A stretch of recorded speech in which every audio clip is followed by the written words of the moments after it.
Yo, before the video starts, let me tell you about this site that sells really cheap NBA jerseys. The site is called ringchasers.com. I caught myself a couple of jerseys a while back, and I can't lie, I don't even know how they keep the prices so cheap. But if you want to get some deals on jerseys, use the first link in the description for extra 10% off. What's going on, guys? It's LQG, and today I'm back with another video. So today we have for you guys NBA Legends Explain how good Dirk Nowitzki was. Now, he was another really requested ones, and if you want to request ones for the future, make sure to let me know down in the comments below who I should do next for these videos. Before we get into the video, make sure you guys smash the like button. Let's see if we get 100 likes on this video, and also subscribe to the channel to catch all the new content. We're releasing daily videos for all of 2021, so make sure you don't miss out. With that being said, let's get into NBA Legends Explained how good Dirk Nowitzki was. The one guy on that list that was the main guy. So my question is, can your main guy be a stretch four guy? No. Because Dirk Nowitzki is the only main guy that was a stretch four guy that led his team to a championship. See, but I think Dirk is a little bit different. Yeah. I think Dirk and Kevin Durant, they're a little bit different because they get the ball. When we start talking about stretch forward, we're basically talking about who stands out there and opens up the court. Yeah. I don't think Dirk is a stretch four. I think Dirk's a guy you get a ball to and let him go. Especially Dirk in his earlier years, you could put him at that elbow line area or that pinch post. He did the fadeaway with the knee up where guys now, Kevin Durant, are copying him with the fadeaway. So he had a back to the basket game as well. But on the flip side, he just so happened to be one of the best 6'10", 6'11" shooters this game has ever seen. Game against Dirk Nowitzki, and you call him the Michael Jordan of our generation. Can you talk about your relationship with Dirk and your memories? Yeah, Dirk and I have always had a great relationship because we're both extremely competitive and also both extremely loyal to our teams. I mean, I'll tell you a story about Dirk. I mean, he was up for free agency, and I knew what his response was going to be, but just out of respect, I said, dude, everybody's looking around at all these free agents. I felt I'd just shoot you a text. If you want to come to LA, you know. And he goes, dude, I would love to play with you, but Dallas is my home. This is my team. I'm not leaving here. And so he and I think a lot alike in that regard. And we can't stop him. He's a 7-foot player, and he's able to put the ball on the ground and shoot jump shots over our bigs and over our smalls. Nowitzki knocks it down. I love the way he approaches the game, the way he plays the game. He's amazing, obviously. We all know that. Callison for Dirk. The fadeaway is good. We're tied at 103. On the back down, the fadeaway.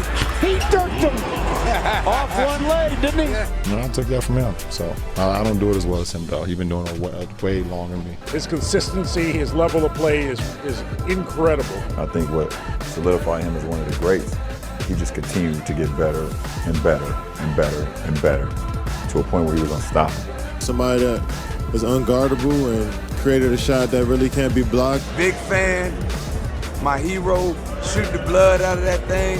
We never hit him by choke, you know. I just always look like I'm killing one of our guys on the sides every time. Just a big fan of him and what he did on the court, how he changed the game. He's one of those guys who did it the exact right way. He's one of the few that you want to point your son towards. It's been an honor and a privilege to watch him play. It's been an honor and a privilege to get to know him. We've had some great times as competitors. Obviously the series we had in 06 was talked about a lot. And then 11 we had some things, but that's all behind me, man. In my career, me and Dirk has had great conversations. We have great respect for each other. I'm even happy to even have my name, parallel to such a great player and a great person. So, all that stuff is so far behind and so far gone. It's a legend, man. The power forward spot. Remember coming into the league and having to guard him, and just being, just taking away things from him. His footwork. He wasn't always like the most explosive or best athlete, but his length, his footwork,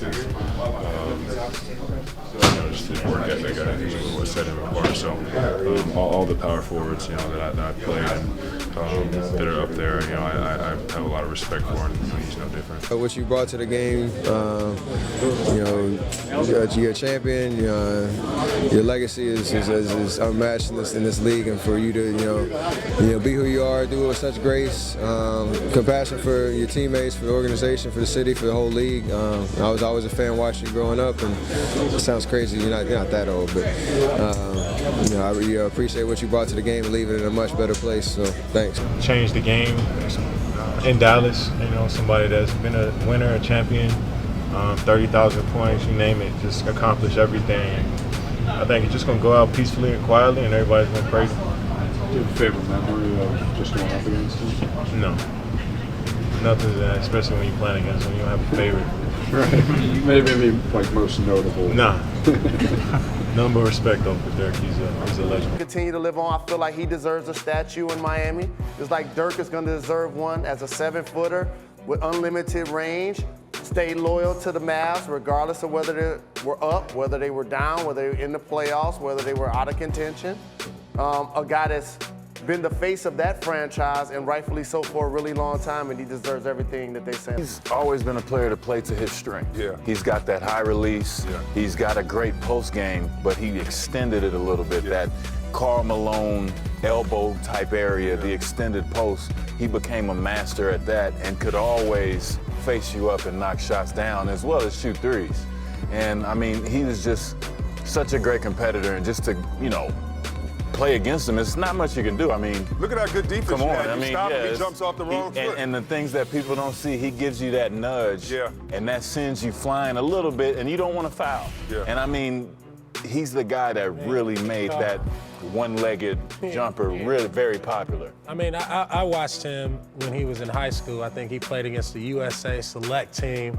And I watched this dude score like 35, 12 rebounds, and I never really seen a big dude like that can go coast to coast, stop on a dime and pull up for a three. I seen the Chris Webbers and the KGs who can push it and make plays, but never a big dude who can stop and mix somebody and pull up with a soft touch on the three. So, you know, Dirk is a legend to me because of he's one of a kind. You know what I mean? He's truly one of a kind. Yeah, and when you talk about, you know, one of a kind and legends, you know, we have one sitting next to us that's getting ready to go into the Hall of Fame. That's right. How did you do against Dirk? Hey, well, I tell you, I used to go at Dirk because a player that's great on offense, you make him pay on the defensive end. So I tried to put him in the mixer, inside and outside, keep him moving. Okay, see, dunk that, big fella. Come on, watch that. Okay, big fella. Get back on the board. And at the same time, you always let him eat with the ball head. Because he can take me out there, man, and put me out. And as a big fella,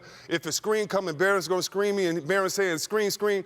As a big fella, we don't know what to do. When I take a hard step, Dirk, that's a pump fake, psych, and a three-point shot. So I had to always go at him to keep him honest, because if you let him just stand around, he's gonna kill you. But definitely, for me, one of the toughest guys I ever had to check in this game offensively. And it's time. It's time to take over.